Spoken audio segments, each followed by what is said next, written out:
안녕하십니까. 고졸학력 검정고시 사회 동형모의고사의 김성태입니다. 이번에 이제 동형모의고사 강좌는요, 뭐 교재가 따로 나오는 건 아니고요.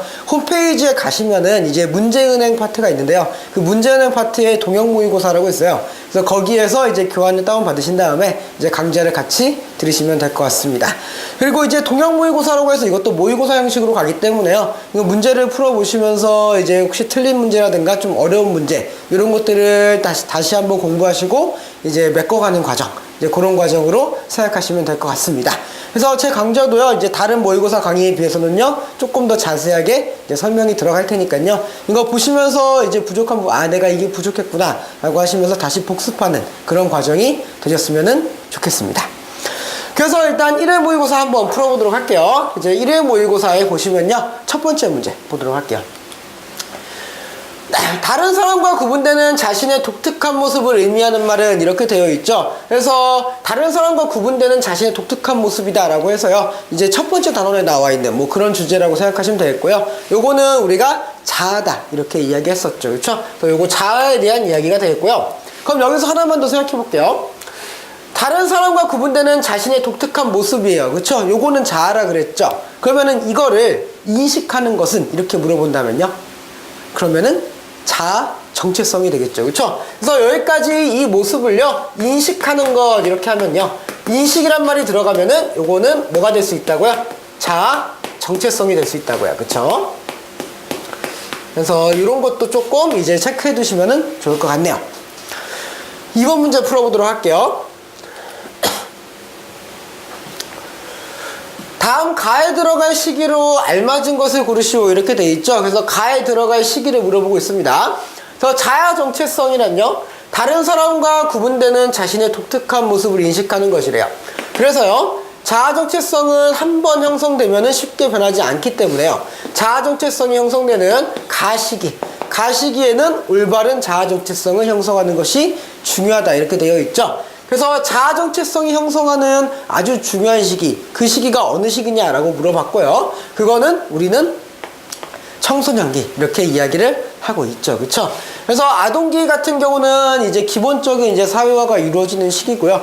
뭐 이때는 이제 동료들, 그 친구들과의 관계, 뭐 이런 것들, 그리고 기본적인 예의 이런 걸 배우고, 그리고 앞에 뭐 장래 희망을 뭐 알아가는 과정, 뭐 그렇게 생각하시면 되겠고요.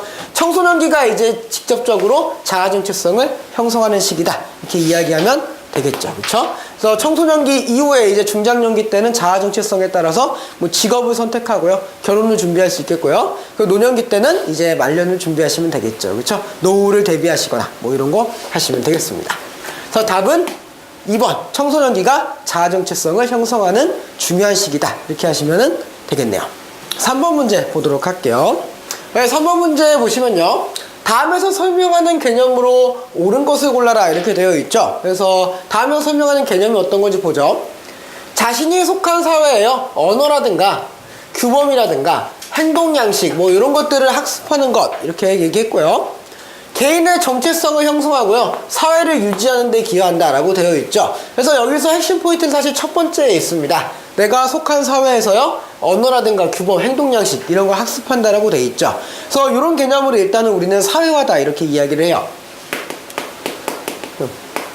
사회화다 라고 얘기하는 거고요. 개인이 사회 안에 들어가는 과정이다 라고 생각하시면 되겠죠. 일단 여기서 답은 이제 2번이다 이렇게 하시면 되겠고요. 그럼 사회화는요, 두 가지 정도 특징이 있었죠. 그렇죠? 어떤 특징이 있었죠? 첫 번째 특징은 이런 특징이 있습니다. 사회화는요, 평생에 걸친 과정이다. 네. 평생에 걸친 과정이다 라고 하는 거죠.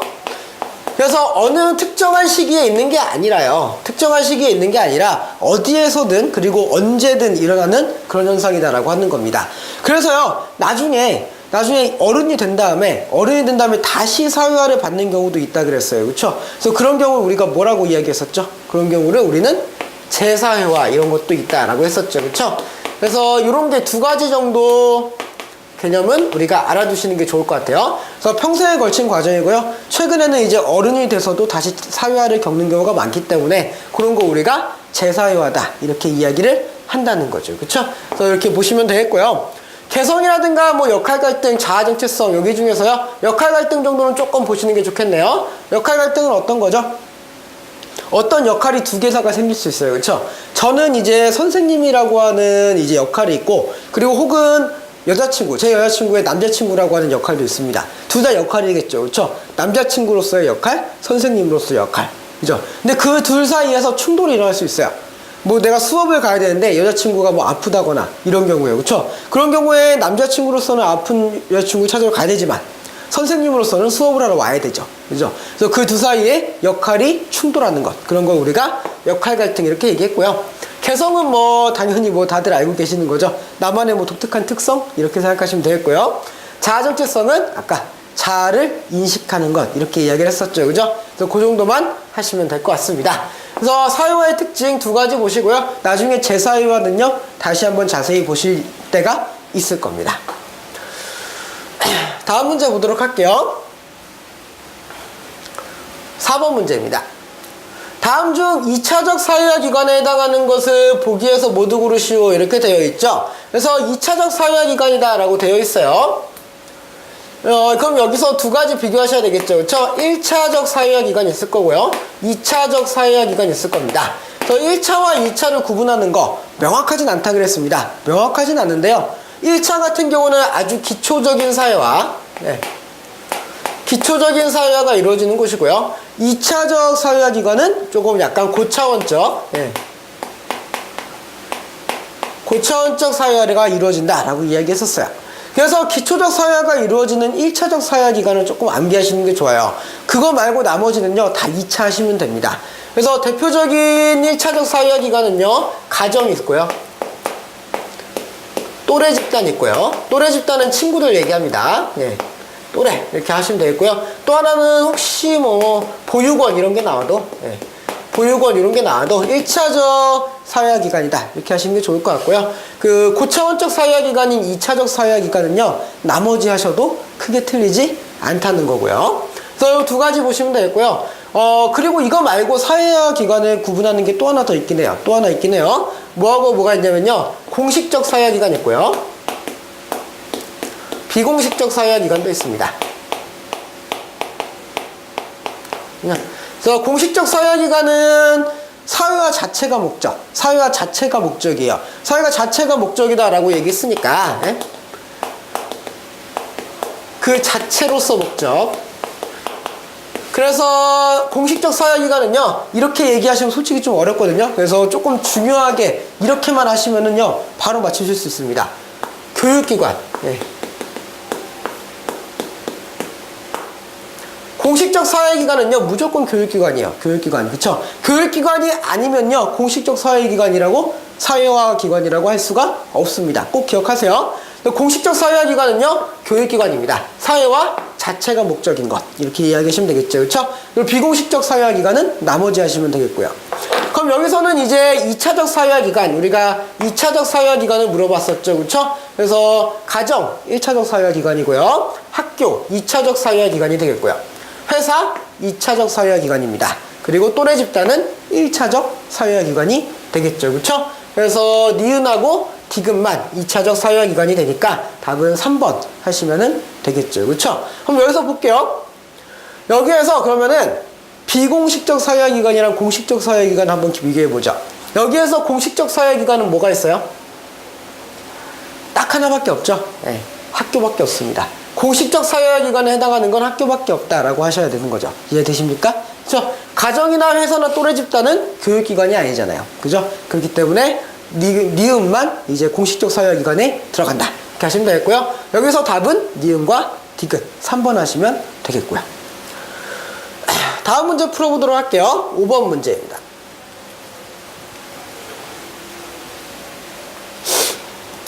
다음과 같은 사회적 상호작용이 유형으로 옳은 것을 골라라 이렇게 돼 있죠. 여기서 사회적 상호작용이란 말을 했어요.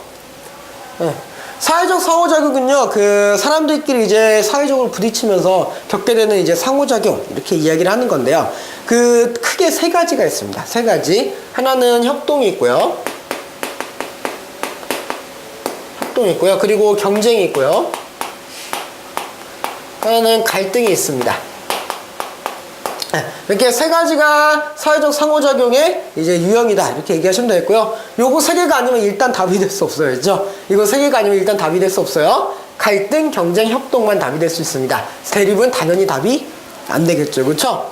그래서 협동은요, 하나의 목표를 가지고 함께 노력하는 것. 이렇게 하시면 되겠고요. 경쟁은 하나의 목표를 가지고 서로 먼저 차지하려고 하는 것. 뭐 이렇게 하시면 되겠고요. 갈등 같은 경우는 이제 경쟁이 너무 심화돼서요, 사람들이 이거 반칙을 한다던가 뭐 이런 거 있죠. 그런 게 바로 갈등이라고 하시면 되겠습니다. 그래서 일단 여기서 보시면요, 친구들과 함께 조별 과제를 마무리했다라고 되어 있으니까 이거는 함께 무언가 해낸 거죠. 그렇죠? 그렇기 때문에 협동에 해당한다. 이렇게 하시면 되겠고요. 일단 답은 4번에 되겠습니다. 근데 이 중에서 조금 더 자세히 볼 만한 거는요, 갈등인데요. 네, 갈등은요, 좋은 겁니까? 나쁜 겁니까? 그것만 하나 생각해 보죠. 뭐 여기 문제랑은 상관없지만, 그죠? 나중에 나올 수 있거든요. 갈등은 좋은 겁니까? 안 좋은 겁니까? 좋기도 하고요, 안 좋기도 하다. 이렇게 하셔야 됩니다. 그쵸? 좋기도 하고 안 좋기도 하다. 이렇게 하셔야 돼요. 일단 안 좋은 점은 뭐예요? 안 좋은 점은 갈등이 자꾸 많아지면요, 그 사회적 문제를 일으킬 수 있죠. 그쵸? 사회 문제 일으킬 수 있어요. 갈등은 사회 문제를 유발합니다. 요거는 확실해요. 확실하죠. 그쵸? 다만 해결 과정에서요, 해결 과정에서 무엇이 발전한다? 네, 사회가 발전한다. 해결 과정에서 사회가 발전할 수 있다라고 하는 면에서는 긍정적이기도 하다라고 하는 겁니다. 그래서 갈등하면은 무조건 안 좋은 것 이렇게 생각하시면요, 나중에 이제 문제를 푸실 때 약간 조금 문제가 생길 수 있어요. 그렇죠? 그렇기 때문에 좋은 점과 나쁜 점 같이 보셔야 된다라고 하는 겁니다. 갈등에 대한 얘기만 조금 자세히 했어요. 6번 문제 보도록 할게요. 6번 문제 보시면요, 다음 내용과 관련 있는 삶의 질 향상 정책으로 옳은 것을 골라라. 이렇게 되어 있죠. 그래서 볼게요. 소득 불균형은요, 상대적 박탈감을 불러일으켜서요, 삶의 질을 저하시킨다라고 되어 있어요. 그래서 소득의 불균형을 이야기하고 있습니다. 그래서 부자와 가난한 자의 이제 차이가 너무 크다라고 하는 거겠죠. 그렇죠? 그래서 좀 유식한 말로 소득 격차 이렇게 하시면 될 것 같아요. 그래서 이 소득 격차를 해소하기 위한 뭐 어떤 정책이다라고 생각하면 되겠죠. 그래서 보시면요, 공공부조라든가 사회보험이라든가 사회복지 서비스 이런 것들이 있다라고 하는 거죠. 이거는 대표적인 우리나라의 복지제도다. 이렇게 하시면은 될 것 같아요. 그래서 복지제도와 관련이 있고요, 소득 격차를 해소하기 위한 복지정책 이렇게 이야기를 하고 있죠. 일단 답은 뭐예요? 답은 3번 복지제도 하시면 되겠고요. 일단 균형개발이 조금 헷갈릴 수 있는데, 균형개발은 지역 간의 격차를 해소하려고 하는 거지, 여기서 말하는 소득 격차를 해소하려고 하는 건 아니죠. 그렇죠? 그렇기 때문에 균형개발이라고 하시면 조금 이제 무리가 있고요. 그래서 이제 복지제도라고 하셔야 되는데, 이 공공부조라든가 사회보험이라든가 사회복지 서비스 이런 것들도 조금 자세하게 보시는 게 좋을 것 같아요. 뭐 물론 뒤에 가서도 조금 할 일이 있습니다. 그래서 간단하게만 할게요. 공공부조 같은 경우는 이제 가장 적극적인 방법입니다. 그래서 국가가 전액 부담하고 있고요. 가장 국가의 그 재정적인 부담이 굉장히 크죠. 다만 이제 공공부조 같은 경우는 국가가 100% 부담하고요. 국가가 100% 그 사람한테 지원을 해주는 거기 때문에 그 소득 격차를 확실하게 좀 해소할 수 있는 그런 방법이 될 수도 있다는 거고요. 사회보험은 여러분이 직접 돈을 내고 드시는 겁니다. 대표적인 게 국민연금, 뭐 그리고 의료보험 뭐 이런 것들 있죠. 그렇죠? 그런 것들이 대표적인 사회보험이라고 하시면 되겠고요. 나중에 좀 더 자세히 할게요. 사회복지 서비스 같은 경우는 이제 반드시 기억해야 될 거는 비금전적인 지원이요. 비금전적 지원. 그래서 사회복지 서비스는요, 지원을 해주긴 하는데 돈을 주는 게 아니라 돈 이외에 다른 것을 지원해 주는 것. 그게 바로 사회복지 서비스. 이렇게 해두시면 되겠습니다. 다음에 또 이런 문제 나올 거니까요, 그때 조금 더 자세하게 보도록 할게요. 다음 문제 보겠습니다. 7번 문제 볼게요.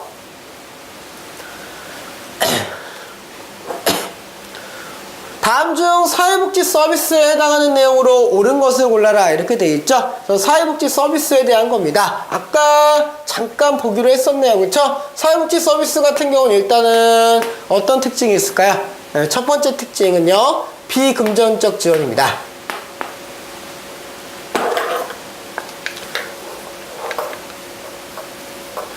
비금전적 지원을 하고 있어요.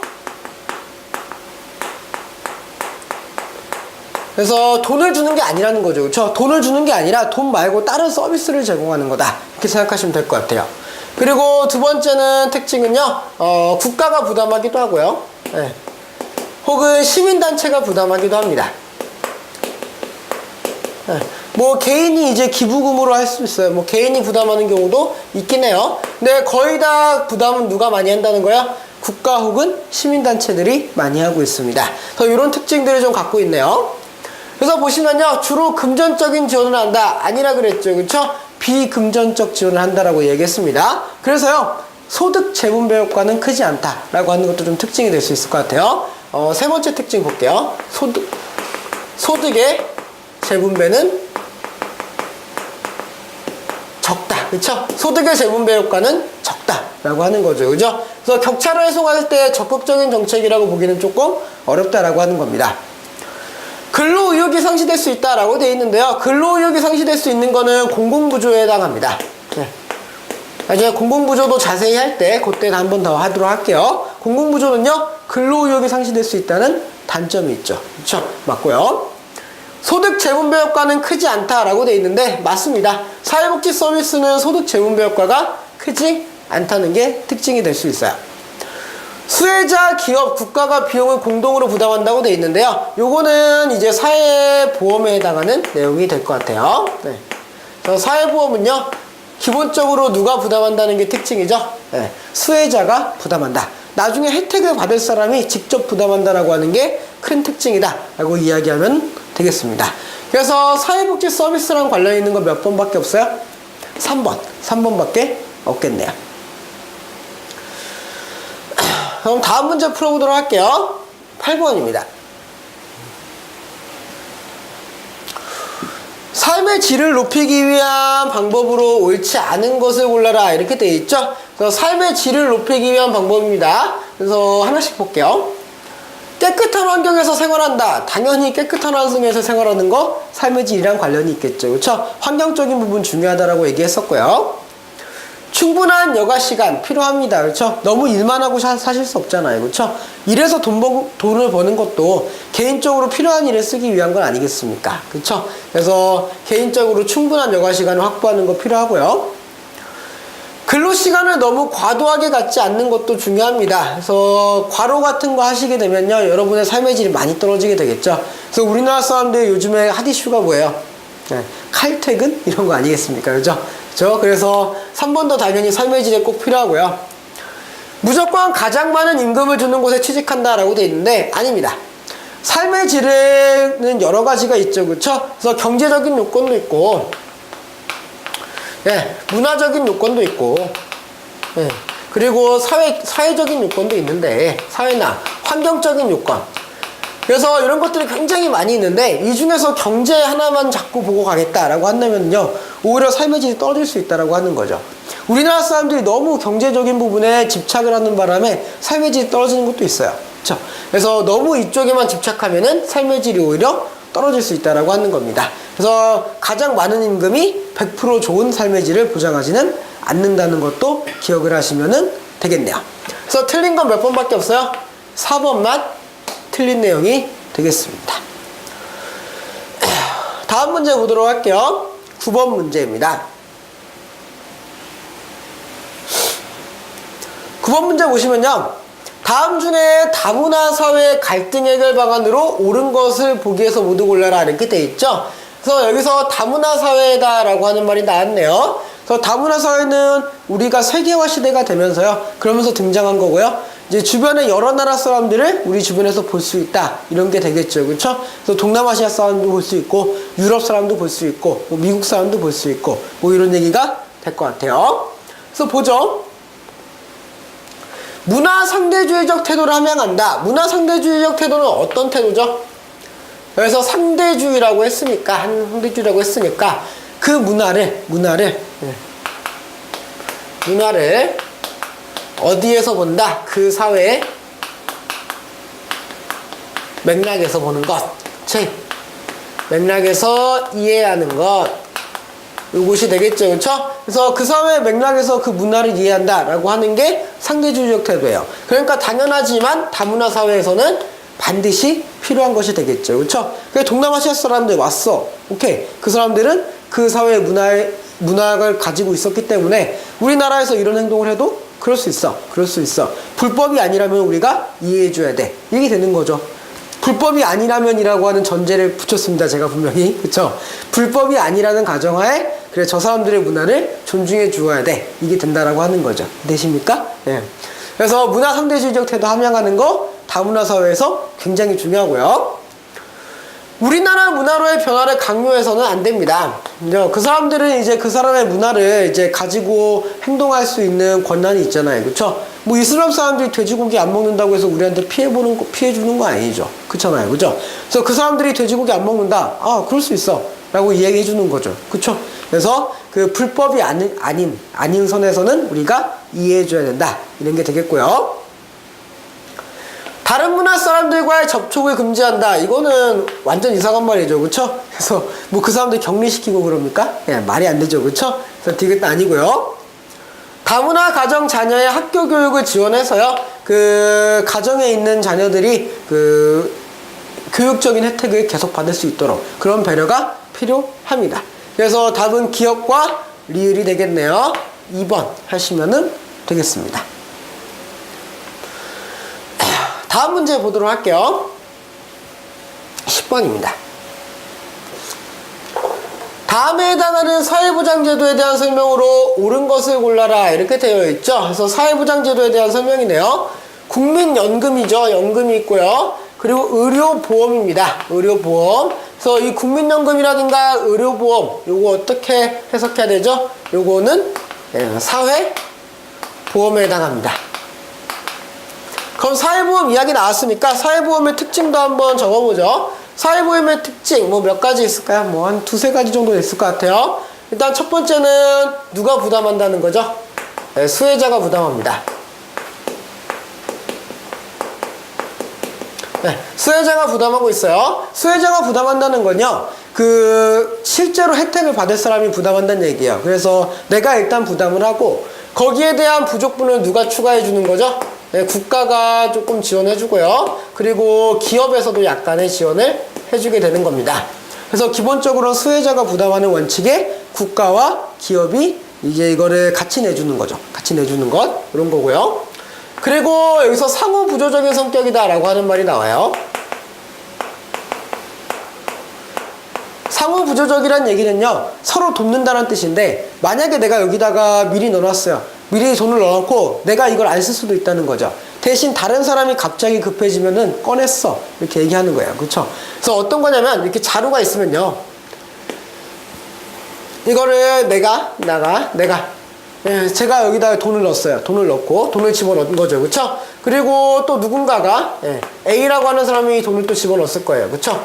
이런 상황에서 그 갑자기 A한테 문제가 생겼을 때요, 내가 넣은 돈 그리고 A가 넣은 돈을 같이 가져가서 A가 쓸 수 있다라고 하는 겁니다. 이해되시죠? 그렇죠? 그리고 나서 A는 계속해서 여기다가 돈을 집어넣어 놓겠죠. 그리고 내가 굉장히 힘든 상황에서 이걸 다시 뺏어 쓴다라고 하는 거죠. 그래서 서로 돕는 느낌이 있다라고 해서 상호부조적이다 이런 이야기를 할 수도 있다라고 하는 겁니다. 네.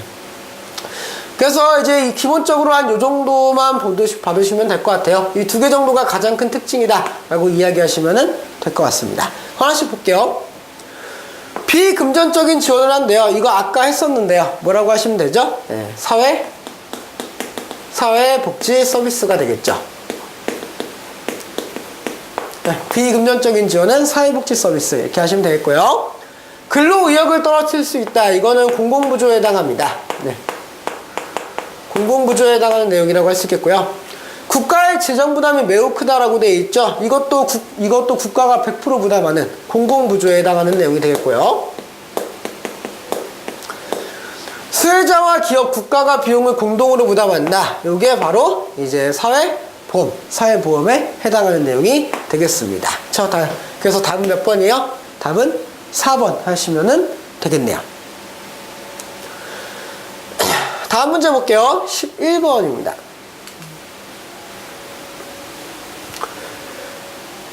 고령화 사회의 특징으로 옳은 것을 고르시오 이렇게 돼 있죠. 그래서 고령화 사회는 어떤 사회죠? 고령화 사회는 노인 인구의 비중이 큰 겁니다. 예, 비율이 높은 사회. 그렇죠? 노인 인구의 비율이 높은 사회예요. 그래서 노인 인구가 절대적으로 많다는 게 아닙니다. 네. 그렇게 생각하면 중국이 노인 인구가 제일 많을 텐데요. 그잖아요. 그죠? 그래서 그 노인 인구가 많다라고 하는 절대적인 기준보다는요, 노인 인구가 차지하는 비율이 높다라고 하는 거예요. 이해되시죠? 그쵸? 그래서 노인 인구의 비율이 높아지면 어떤 그 특징이 생길까라고 하는 거네요. 세대 갈등은요, 점점 심해질 수 있어요. 그 완화되는 게 아니라 심해진다라고 하셔야 되죠. 그쵸? 왜냐면은요, 노인 인구가 너무 많아지니까 청년들이 이제 노인들을 부양하기 위한 비용이 부담되는 거예요. 그쵸? 그러면서 문제가 생길 수 있다는 거죠. 그래서 세대 갈등은 심해지게 되겠고요. 생산 가능 인구는 감소하게 되겠죠. 그쵸? 감소하게 됩니다. 그래서 노동력 부족 현상이 발생할 수 있겠죠. 노인 인구가 너무 많아지니까 청년들의 인구가 줄어들게 되면서 문제가 발생할 수 있습니다. 도시 지역이 더욱 심각하게 나타난다라고 되어 있는데요. 도시 지역보다는 농촌이 훨씬 더 심각합니다. 농촌은 자연적으로 노인 인구가 늘어나는 것도 마찬가지인데, 그 청년들이 도시로 빠져나가면서 노인만 남게 되면서, 그러면서 고령화가 더 빠르게 진행되게 되겠죠. 그렇죠? 그래서 3번 아니고요. 노인 세대의 정치적이고 사회적인 영향력이 감소하는 게 아니라요, 아주 크게 증가합니다. 왜 그러냐면요, 노인 인구가 많아지기 때문에 노인들이 쓰는 한 표 한 표가 엄청나게 큰 표가 돼버리거든요. 그렇죠? 그래서 노인 인구가 높아지면은 그만큼 투표할 수 있는 사람이 많아진다는 뜻이 되기 때문에 노인 인구에 대한 정치적 그런 영향력은 커질 수밖에 없게 되는 거죠. 그렇죠? 그래서 일단 인구가 많고 봐야 돼요. 인구가 많으면은 영향력이 커집니다. 그럴 수밖에 없게 돼요. 네. 그래서 다음 문제 뭐죠? 12번 볼게요.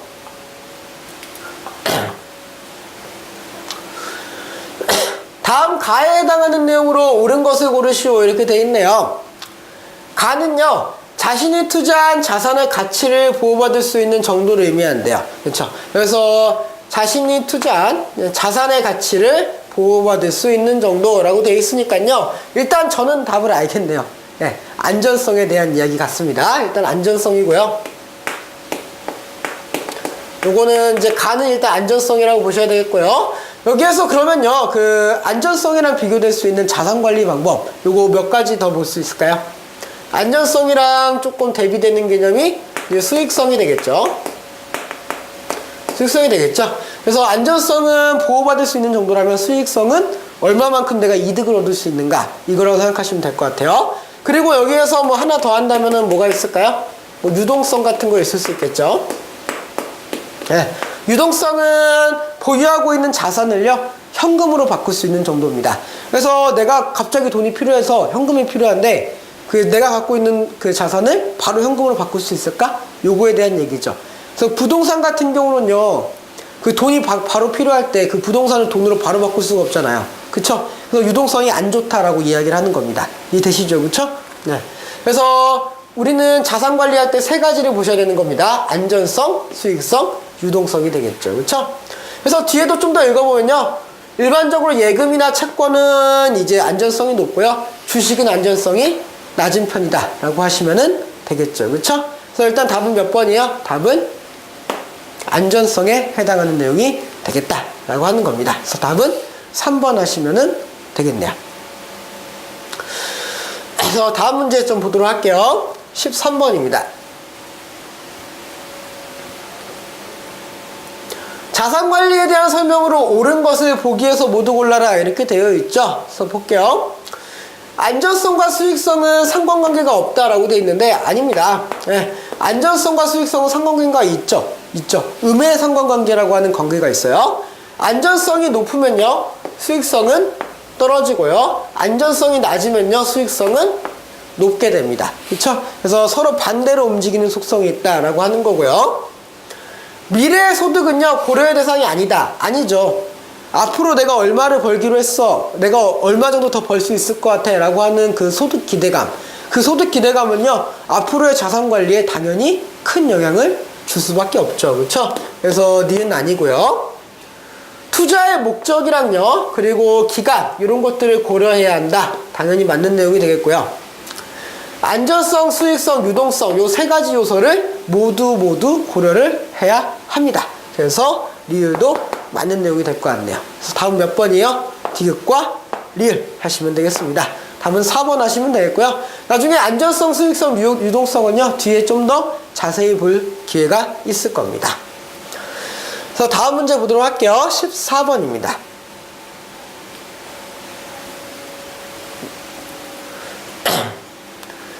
다음과 같은 발달과합이 나타나는 시기로 옳은 것을 골라라 이렇게 되어 있죠. 그래서 발달과합이 나타나는 시기를 물어보고 있네요. 일단 우리가 취업을 해야 되고요.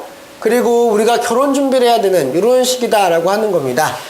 일단 아동기는 뭐 기초적인 사회화가 이루어지는 시기라 그랬고요. 청년기 때 우리가 뭐 여러 가지 뭐 준비를 합니다. 그렇죠? 그래서 그 중에서 준비하는 것 중 하나가 취업. 나중에 내가 어떤 직업을 가질 것인가. 빨리 취업을 이제 하려고 하는 준비 기간이죠. 그렇죠? 그리고 이제 취업을 했으면 돈을 벌어서 결혼을 해야 되는 그런 시기가 되겠네요. 그죠? 그래서 일단 취업과 결혼 준비, 청년기 쪽이 가능하다라고 하시면 되겠고요. 중장년기 때는 이제 노년을 대비하고요. 그리고 이제 안정적인 결혼 생활을 하고요. 그리고 아이를 낳으면서 육아를 하는 그런 시기다라고 하시면 되겠고요. 노년기는 이제 사회적인 은퇴를 하고요. 이제 노후 생활을 즐기는 그런 시기라고 하시면 되겠습니다. 그래서 14번의 답은 이제 2번 하시면은 되겠네요. 15번 문제 보도록 할게요. 다음에서 설명하는 현상으로 옳은 것을 고르시오 이렇게 되어 있죠. 그래서 볼게요. 원인은요, 출산율이 감소하고요, 평균 수명이 상승하는 그런 현상이 되겠습니다. 그렇죠? 이게 원인이 되는데 딱 원인만 보셔도 일단 고령화에 가깝다라고 하시면 되겠죠. 그렇죠? 낳는 아이가 줄어들고 그래서 수명이 상승하면서 노인 인구는 증가하니까요. 그렇죠? 그래서 결과적으로 보면요, 전체 인구에서 노인 인구가 차지하는 무엇이 증가하고 있대요? 비중이 증가하고 있다라고 되어 있죠. 그렇죠? 그래서 일단 답은 뭐라고 하시는 게 맞아요? 고령화라고 하시는 게 좋겠죠. 그렇죠? 그래서 일단 1번 고령화 하시면 되겠고요. 정보화 같은 경우는 정보가 가장 큰 부가가치를 창출합니다. 그치? 그쵸? 그래서 정보가 가장 큰 부가가치 이렇게 얘기하시면 되겠죠. 자, 그래서 이렇게 보시면 되겠고요. 도시화 같은 경우는 어떻게 하면 될까요? 도시의 인구가 증가한다라고 인구 증가라든가, 혹은 뭐 이런 것도 될 수 있을 것 같아요. 산업화? 산업화로 인한 도시 인구의 증가, 뭐 이렇게 하시면 되겠습니다. 세계화 같은 경우는 뭐 오픈된다라는 얘기겠죠. 그쵸? 그래서 인적, 물적 교류가 많아진다. 교류가 많아진다. 뭐 이런 것들이 이제 대표적인 세계화에 대한 내용이 될 수 있겠습니다. 그래서 답은 1번 하시면 되겠고요. 다음 문제 볼게요. 16번입니다.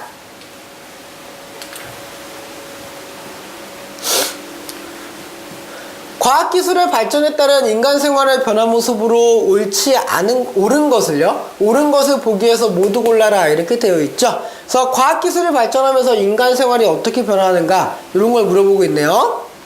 일단 생활권이 확대됩니다. 생활권이 확대되는 거는 무엇의 발달이라고 하시면 좋을까요?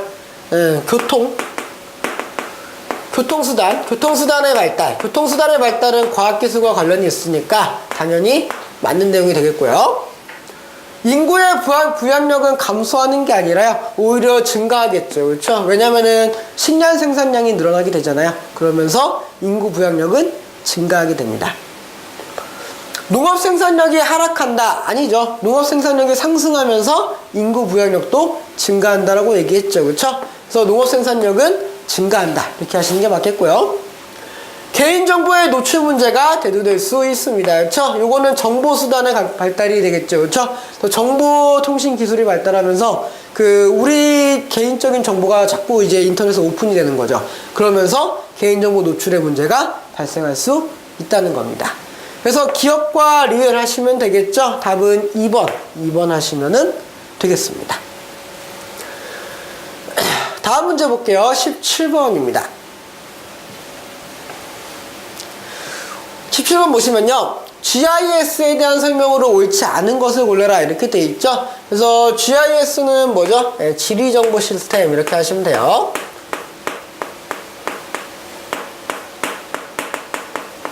그래서 GIS에 대한 특징 최소 2가지 정도 하셔야 됩니다. 일단 첫 번째는요. 첫 번째는 GIS 같은 경우는 처음에 초기에 정보를 구축할 때요. 굉장히 많은 시간이 들고요. 굉장히 많은 인력이 필요합니다.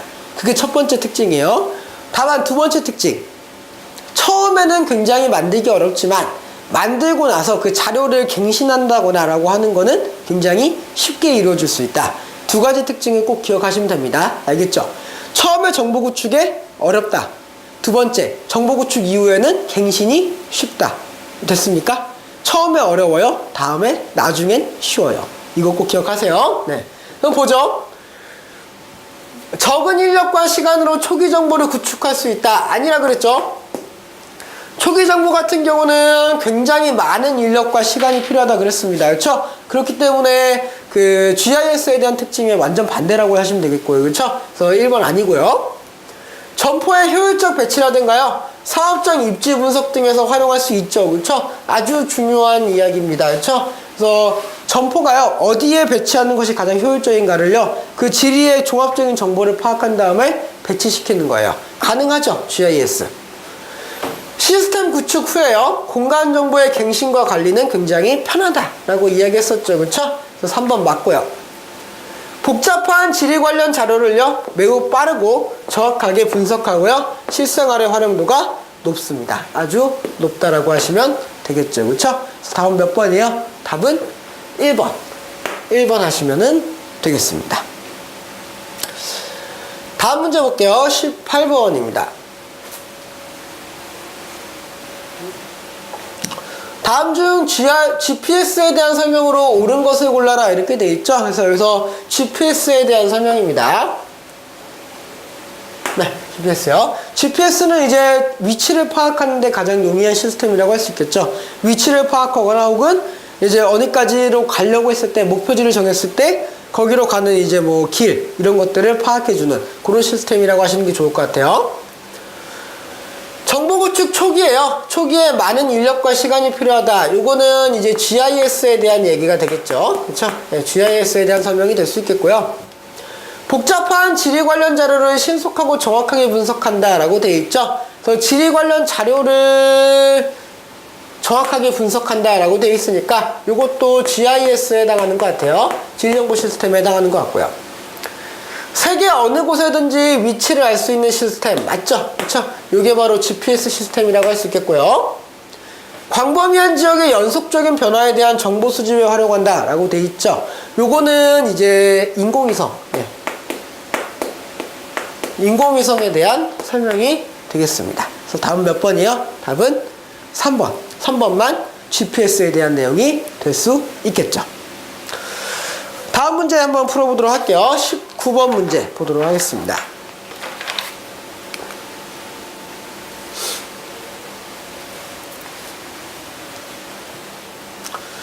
정보화 사회의 일상생활 변화로 옳은 것을 보기 위해서 모두 골라라 이렇게 돼 있죠. 그래서 정보화 사회에 발생할 수 있는 일상생활의 변화 뭐 이런 걸 물어보고 있습니다. 그래서 볼게요. 기업 소호사업자가 증가한다라고 돼 있는데 여기서 소호사업자는 어떤 사람일까요? 네. 요거는 뭐 그냥 개인 사업자 이렇게 하셔도 돼요. 네.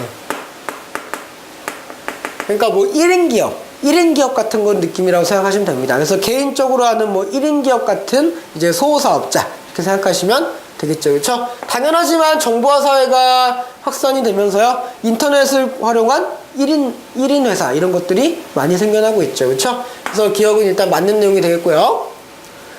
도시 소비자와 농어촌 판매자의 직거래가 감소한다 라고 되어 있는데요. 그 도시 소비자랑 농어촌 판매자가 인터넷을 통해서 서로 직접적으로 연락을 받습니다. 그러면서 농촌에서 도시계에서 돈을 보내주면은 농촌에서 바로 이제 직거래로 쏴주는 그런 일이 많이 발생하게 되겠죠. 그렇죠? 그래서 농어촌 판매자와 도시 소비자의 직거래는 증가한다로 하시는 게 맞겠고요. 인터넷 쇼핑몰에서 물건을 구매하는 사람이 증가할 수밖에 없죠. 그렇죠? 그래서 요즘에 많은 사람들이 인터넷을 통해서 물건을 구매하고 있습니다. 리을 보시면요. 학교에서 칠판과 교과서를 활용한 전통적인 수업이 확대된다라고 되어 있는데 전통적인 수업의 확대보다는요. 뭐 전자기기를 활용한 이제 뭐 전자수업 이런 것들이 더욱더 많아질 수밖에 없겠죠. 그래서 기업과 디귿 하시면 되겠습니다. 답은 2번이 될 수 있겠네요. 다음 문제 보도록 할게요. 20번 문제입니다. GPS와 GIS를 결합한 기술로요, 도착지까지의 경로랑 소요시간 등을 알려주는 지리정보 기술이다 라고 되어 있죠. 그래서 여러분이 가장 많이 쓰고 있는 바로 그거 될 수 있겠네요. 그쵸? 뭐죠?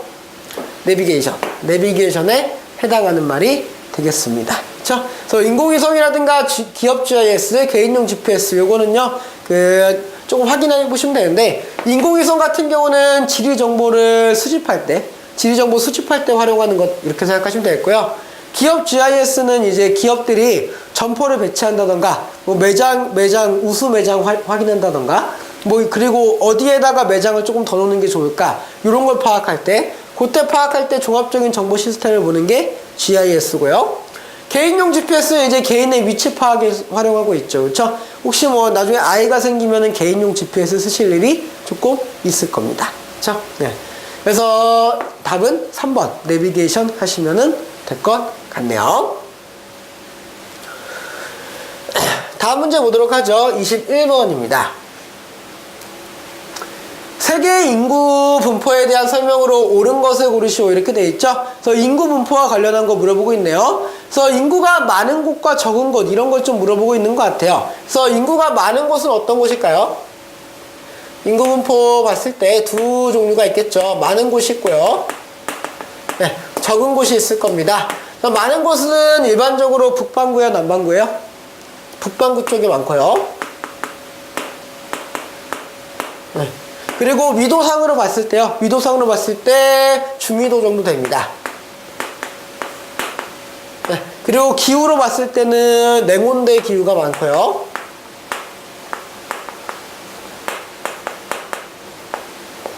네, 냉온대 기후가 많겠죠. 그렇죠? 그래서 이런 곳들이 굉장히 많고요. 그리고 기본적으로 시설이라든가, 네, 시설이 많은 곳, 기반 시설 같은 게 많은 곳이 인구가 많다라고 하시면 되겠고요. 반대로 이제 적도 같은 경우는 적은 곳은 남반구는 인구가 적습니다. 뭐 조금 많다라고 해봤자 호주 정도. 네, 그 정도 말고는 인구가 많이 있는 곳이 별로 없어요. 그래서 남반구는 인구가 적은 편이고요. 그리고 위도는 이제 높거나 낮은 경우, 그쵸? 그래서 극지방이나 적도 근처 이런 쪽은 이제 너무 춥거나 너무 덥기 때문에 많이 안 살고 있고요. 그래서 당연하지만 냉온대 기후 이외에 나머지 기후들, 한대 기후, 열대 기후, 그리고 뭐 건조 기후, 이런 지역은요 당연히 사람이 많이 살지 않습니다. 그리고 시설은요 당연히 적은 곳이 사람이 적겠죠. 그래서 이걸 기본으로 해서 한번 보죠. 적도나 극지방에 인구가 집중 분포한다. 아니죠, 그쵸? 적도나 극지방은 적은 편이고요. 중위도 지역에 인구가 많이 분포하고 있죠. 북반구보다 남반구에 더 많은 인구가 분포한다. 아니라 그랬어요. 북반구에 더 많은 사람들이 살고 있습니다. 그래서 이건 아니고요. 사회경제적 요인은요, 인구 분포에 큰 영향을 주지 않는다. 아니죠, 그쵸? 사회경제적 요인이 최근에는 더욱더 많은 영향을 주고 있습니다. 일반적으로 중위도 냉온대 기후 지역에요, 많은 인구가 분포하고 있죠, 그쵸? 그래서 중위도 냉온대 기후 지역에 밀집해서 분포하고 있습니다. 그래서 답은 4번 하시면 되겠네요. 22번 문제 보도록 할게요. 다음 중 개발도상국의 인구 문제로 옳은 것을 보기 위해서 모두 골라라, 이렇게 되어 있죠. 그래서 여기서 물어보고 있는 개발도상국의 인구 문제 어떤 게 있을까요?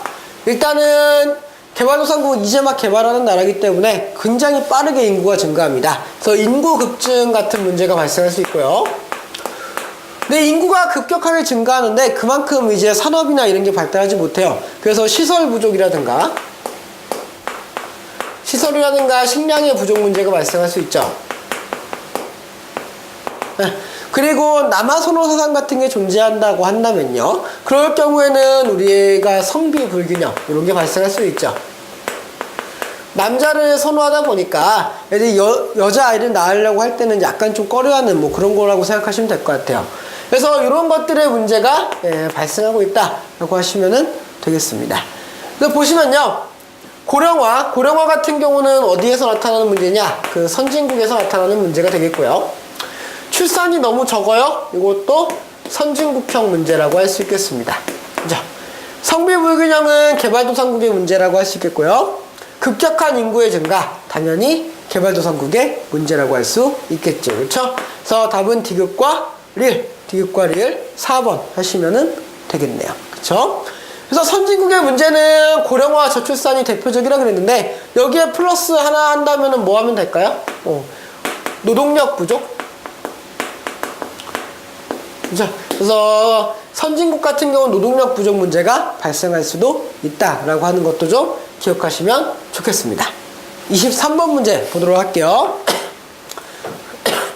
다음 중 종교적 이동의 사례로 가장 알맞은 것을 골라라 이렇게 되어 있죠. 그래서 여기서 이제 종교적 이동이라고 되어 있는데 이 종교적 이동은 종교의 자유를 찾아서 이동하는 것 이렇게 하시면 되겠죠. 종교적 자유입니다. 그래서 요즘엔 대부분의 국가들이 다 종교의 자유가 인정이 되고 있기 때문에 최근에 자주 일어나는 이제 이동은 아니고요. 과거에 이제 종교 분쟁이 심했을 때, 그래서 각 나라들 간에 이제 종교와 관련한 분쟁이 심했을 때, 그때 이제 그런 걸 피해서 내 종교를 찾기 위해서 그렇게 이동하는 경우가 많았죠. 그렇죠? 그래서 과거에 유럽에서 미국으로 갔던 거, 그런 게 대표적인 종교적 이동이 될 수 있겠죠. 유럽 쪽에 있었던 구교도, 그러니까 천주교 쪽, 그쪽을 이제 피해서 이제 개신교가 빠져나오는 그런 경우가 대표적인 종교적 이동이었습니다. 그래서 하나씩 볼게요. 중국의 화교들이요 동남아시아로 이동했다라고 되어 있는데요. 화교들이 동남아시아로 이동하는 건요, 중국에서 먹고 살기가 힘들어서 돈을 좀 벌기 위해서 동남아시아로 이동하는 경우가 많았어요. 그래서 이거는요 종교가 아니라 경제적 이동에 해당하겠고요. 조금 중요한 내용입니다. 화교의 이동이 경제적 이동과 관련이 있다라고 하는 거 좀 기억하셔야 돼요. 그래서 경제적 이동이 되겠고요. 아프리카 흑인들이 노예로 아메리카로 팔려나갔어요. 그래서 노예로 아메리카로 어떻게 됐다고요? 아메리카로 팔렸다 이렇게 돼 있죠. 그렇죠? 그러니까 가고 싶어서 간 게 아니네요. 그죠? 그러니까 무슨 이동이죠? 강제적 이동을 이야기하고 있고요. 북한 주민이요 독재 정치를 피해서 남한으로 탈북을 했대요. 이거는 독재 정치를 피한 거죠. 그쵸? 그래서 정치적인 문제가 좀 있었네요. 그래서 무슨 이동이죠? 정치적 이동에 해당하겠고요. 그래서 독재 정치라든가 혹은 뭐 전쟁 이런 게 발생했을 때 이동하는 것, 그게 정치적 이동이 되겠고요. 영국의 신교도들이요 종교의 자유를 찾아서 아메리카로 이동했다. 제가 조금 전에 이야기했던 대표적인 종교적 이동의 사례가 되겠습니다. 그래서 다음 몇 번이에요? 답은 4번 하시면은 되겠습니다. 다음 문제 볼게요. 24번입니다.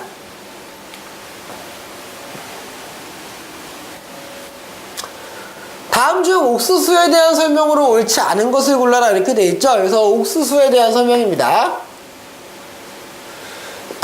그래서 옥수수에 대한 설명 하나씩 보도록 하죠. 바이오 에탄올의 원료로 활용한다. 일단 옥수수 맞습니다. 바이오 에탄올 원료로 사용하는 대표적인 작물이고요. 그 옥수수로 인해서 이제 최근에 이제 이런 에너지를 만들어내는 작업을 하고 있죠. 그래서 맞는 말이 되겠고요. 생산지와 소비지가 대체로 일치한다라고 되어 있는데 요거는 옥수수가 아니라 쌀에 대한 이야기가 되겠습니다. 그렇죠? 뭐 작물에 대한 건 나중에 또 자세하게 할 일이 있을 테니까요. 일단은 이제 생산지와 소비지가 대체로 일치하는 거 쌀이다 라고 생각하시면 되겠고요. 주로 아시아 계절 풍지대에서 생산된다. 이것도 쌀에 해당합니다. 쌀에 해당한다 라고 하시면 되겠고요. 성장기에 높은 기온과 강수량이 필요하다라고 되어 있는데 이것도 쌀과 좀 관련이 있는 내용이라고 할 수 있겠네요. 그렇죠? 그래서 답은 1번만 옥수수에 대한 내용입니다. 그래서 옥수수 말고 그 주요 작물이 3가지가 있어요. 그래서 하나가 옥수수, 두 번째가 밀, 또 하나가 쌀인데 그쵸? 옥수수가 조금 특징이 많죠. 옥수수랑 쌀이 좀 특징이 많아요. 그래서 쌀의 특징이 요거 3가지 꼭 기억하시고요. 옥수수의 특징은 요거 바이오에탄올의 원료로 활용한다 라고 하는 거랑요. 그리고 옥수수는 뭘로도 많이 사용한다? 사료로도 많이 사용합니다. 그렇죠? 사료 작물로서도 많이 활용하고 있다라고 하는 거 알아두시면 되겠고요. 밀은 상대적으로는 조금 특징이 없는 편이다라고 하시면 되겠어요. 그렇죠? 그래서 답은 1번 하시면 되겠습니다. 25번 문제 마지막이죠. 한 문제만 더 풀어보도록 할게요. 가 나에 해당하는 자원의 특징을 옳게 짝지은 것을 고르시오 이렇게 되어 있죠. 그래서 가 나에 해당하는 자원입니다. 아라비아 반도의 전 세계 석유의 대부분이 매장되어 있다라고 되어 있어요. 그래서 다른 곳은 별로 없는데 아라비아 반도에 너무 집중해서 매장되어 있네? 이걸 물어보고 있죠. 그렇죠? 우리나라는 석유 매장량이 없어서 100% 수입에 의존합니다. 왜? 우리나라는 석유가 없어요. 근데 꼭 필요해. 그래서 좀 많은 곳에서 우리가 수입을 해옵니다. 이런 얘기가 되겠죠. 그렇죠? 그래서 이런 거 이 두 가지 특징을 보시면요. 어느 한쪽에 치우쳐져서 존재한다. 이런 의미가 되겠죠. 그렇죠? 그래서 요거는 자원의 편재성을 물어보고 있는 것 같습니다. 그래서 일단 답은 몇 번이에요? 답은 3번 하시면 되겠고요. 네. 그래서 그럼 여기서 자원의 특징은 몇 가지가 있을까요? 유한성도 자원의 특징이라고 할 수 있겠죠. 그렇죠? 그래서 계속해서 퍼낼 수가 없다는 거죠. 그렇죠? 계속해서 퍼낼 수가 없고 이제 어쩔 수 없이 고갈될 수밖에 없다라고 하는 거. 그게 유한성이 되겠고요. 편재성은 우리가 지금까지 계속 얘기했던 거죠. 그렇죠? 특정한 지역에 집중해서 매장이 있다. 없는 곳도 있지만 많은 곳도 있다. 이런 얘기가 되겠고요. 마지막으로 하나 더 하면 유동성이란 것도 있죠.